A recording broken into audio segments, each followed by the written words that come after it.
Allora, siamo ritornati insieme. C'è da aggiungere qualche cosa sempre relativamente alla PAC per tanto chiudere l'argomento che può interessare gli addetti ai lavori, Gli direttore? addetti, sì, no, va aggiunto che queste sono le basi principali per la discussione della PAC. Non è chiusa, sono i tavoli ancora aperti, quindi oggi è il momento di essere incisivi nella riforma vera e propria e questo ci permetterà sicuramente di arrivare tra il 2015 e il 2020 con delle risposte concrete alle aziende agricole perché le aziende aspettano questo.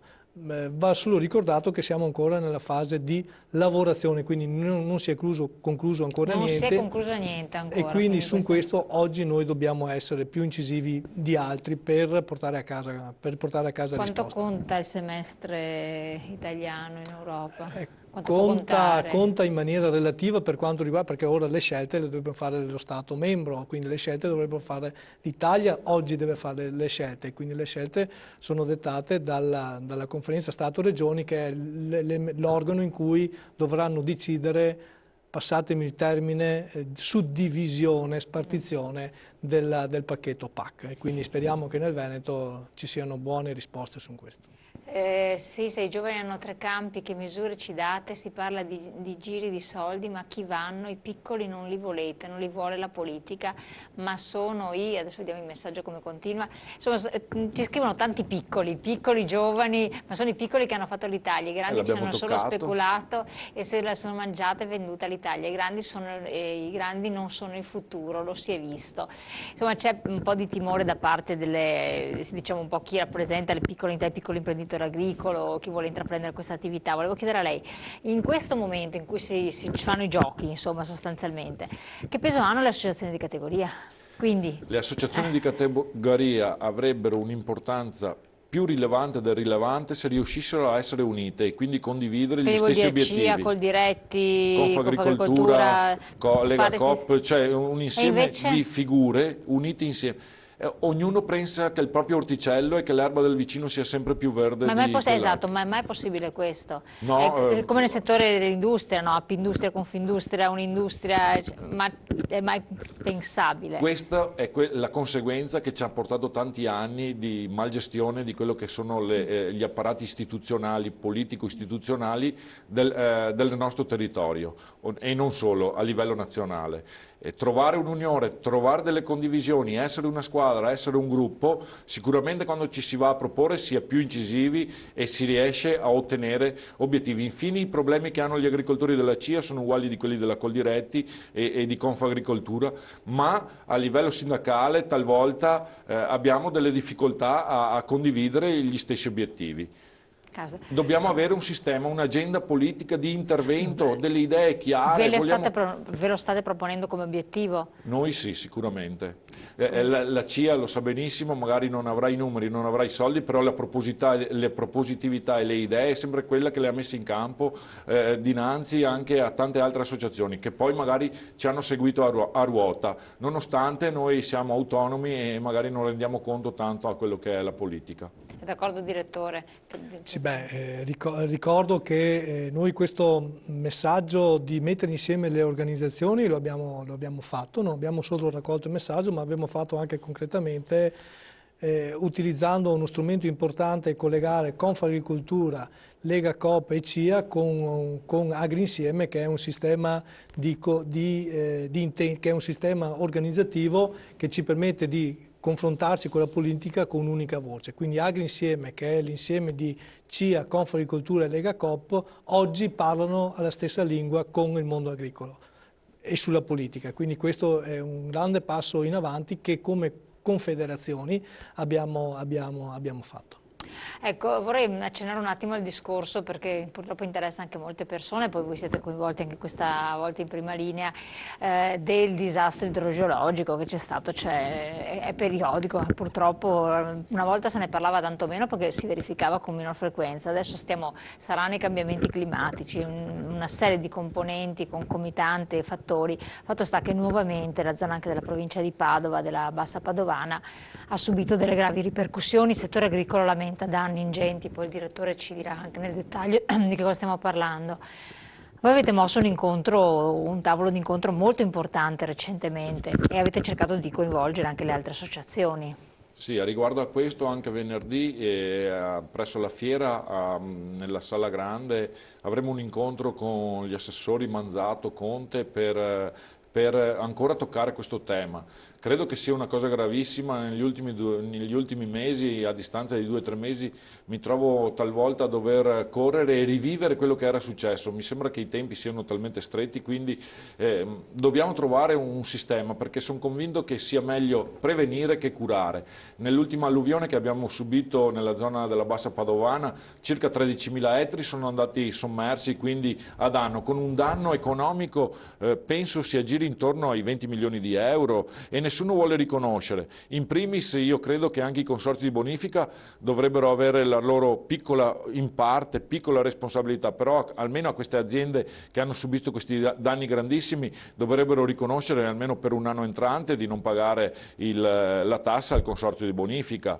Per quanto riguarda questo problema, nella PAC parlano anche, cioè ci sarebbero anche dei fondi che però non si possono girare direttamente per la sovvenzione di questi danni subiti. Sono soldini che sono messi lì per la bonifica, per l'irrigazione, perché con questi cambiamenti climatici sappiamo benissimo che l'agricoltura subisce il danno quando viene la bomba d'acqua, però magari poi fa un percorso di 2, 3, 4 mesi in cui l'acqua non la vede più e per fare agricoltura sapete benissimo che l'acqua è la cosa indispensabile. Quindi trovare dei compromessi, dei punti di congiunzione fra la pericolosità e l'esigenza e riuscire tutti insieme riuscire a risolvere questi problemi. Io credo che i consorzi di bonifica siano strutture importanti, istituzioni che servono alla comunità stessa, però devono essere sostenuti un po' anche dalla comunità, un po' anche da chi si è preso negli anni l'impegno di cementificare, di distruggere parti del territorio e oggi pagarne le conseguenze. Assolutamente. Direttore, numeri anche alla mano. Vabbè, le diceva il Presidente, insomma, abbiamo circa 20 milioni. Che area è stata coinvolta? L'area delle Stense di Montagnanese, l'area coinvolta, ma ovviamente si chiama Bassa Padovana perché evidentemente abbiamo una situazione difficile per la Bassa Padovana e quindi è il catino oramai del Veneto, no? Tutta l'acqua del Vicentino eccetera va comunque a sfogare su un punto di bassa e ovviamente nella Bassa Padovana è la criticità, quindi non vediamo più una situazione di emergenza, ma ormai è una questione contingentale, cioè vuol dire ogni anno succede che le aziende agricole vanno sott'acqua, quindi sono situazioni di questo tipo, secondo noi è importante riconoscere a queste aziende almeno l'indennità della perdita di raccolto. Volevo aggiungere un'ulteriore precisazione su quanto detto dal Presidente, in quanto insomma, la politica deve fare la sua parte, però che non ci si chieda sempre al mondo agricolo di intervenire su questo, perché una delle posizioni da parte di qualche istituzione è quella di dire vabbè, una parte dei fondi del piano di sviluppo rurale che dovrebbero andare agli agricoltori li mettiamo a disposizione dei consorzi di bonifica per fare le opere. Non va così, non è così che si risolvono i problemi. Allora i soldi devono andare alle aziende agricole per fare le proprie attività agricole, mentre i consorzi di bonifica o quantomeno per le opere che si richiedono all'interno di una situazione come quella veneta si deve andare a pescare i fondi comunitari o comunque i fondi nazionali del piano di irrigazione, i piani irrigui, perché è là che si deve andare a pescare. Se poi non ci sono fondi nei piani irrigui, quello è un problema della politica che non mette a disposizione dei soldi. Quindi bisogna chiarire anche questa situazione che ogni volta che si parla di contributi si chiede sempre al mondo agricolo di intervenire. Noi non ci stiamo in questo gioco, pensiamo che il mondo agricolo fa la sua parte con gli agricoltori all'interno del territorio che mettono in sicurezza comunque un sistema che è il sistema delle canalette secondarie, che non è una questione da poco conto, e penso che su questo la politica deve intervenire in maniera più decisa e in maniera molto più pragmatica, mettendo a disposizione dei contributi per i consorzi di bonifica. Presidente, cosa ne dice? Io condivido questo programma di lavoro perché l'ho messo in campo ancora appena eletto come Presidente e visto i risultati dopo pochi giorni che ero Presidente di queste inondazioni che mi preoccupano a formisura perché mi metto nei panni di uno che le subisce. Non bisogna sempre rimanere distanti o staccati da quel che subisce un altro, ma anzi potrebbe capitarti anche a casa tua situazioni di questo genere. Io sono uno che predico gli interventi piccoli in base alle possibilità che si hanno, invece talvolta anche la politica, grandi cose, grandi numeri e alla fine non va mai fatto niente. Io credo che aiutare queste aziende che talvolta subiscono questi danni non è proprio loro colpa, perché l'acqua è un qualcosa che non ha confini, non è proprietà di nessuno, però dall'alto va a valle e questa conseguenza talvolta è a danno, a discapito di quello che si trova più a valle di tutti. Certo. E quindi quello sicuramente dovremo avere per questo tipo di aziende un riguardo particolare, perché non è loro colpa trovarsi in queste circostanze. Credo che dobbiamo partire da questi piccoli concetti, da quei piccoli aggregazioni magari a livello anche amministrazioni comunali, visto che adesso andiamo a eleggere dei nuovi sindaci in 64 comuni della provincia padovana, e trovare un gemellaggio fra associazioni, imprenditori agricoli, amministrazioni e consorzi per partire dal basso. Quindi dal basso intendo partire da quei piccoli lavoretti di pulizia dei fossi, dei canali, magari anche interpoderali di proprietà di 2 aziende agricole, e partendo da quello, purché dopo il fiume che li riceve questi piccoli canaletti sia in grado di smaltire e di portare l'acqua al mare.